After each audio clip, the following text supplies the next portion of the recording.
Hi, I'm Jacqueline, and this is Unapologetics. Today we're talking about faith. Hebrews chapter 11, verse 1 says, "Faith is the assurance of things hoped for, the conviction of things not seen."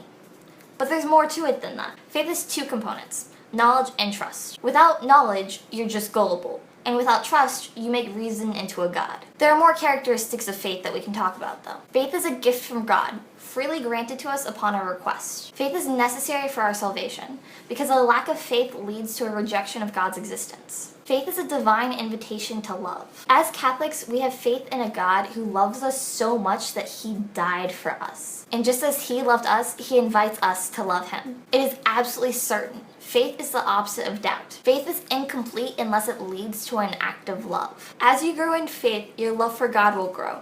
And just as God's love is self-giving, our love ought to be self-giving too. Faith grows with dedication to sacred scripture and prayer. As we dedicate ourselves to scripture and to our prayer lives, we will come to know God more, and with more knowledge of God will come more trust in God.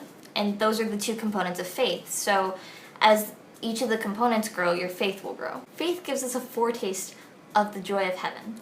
And through faith on earth, we come to know God. And in heaven, we will live in full union with God, and our faith will be realized. Now, there's a seeming conflict between faith and science.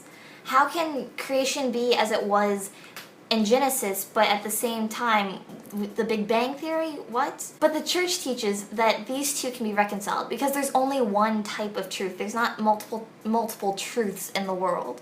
So through different interpretations of scripture, we can come to understand the creation story as written in the Bible and what science tells us about the world. So that's faith for you. Cheers.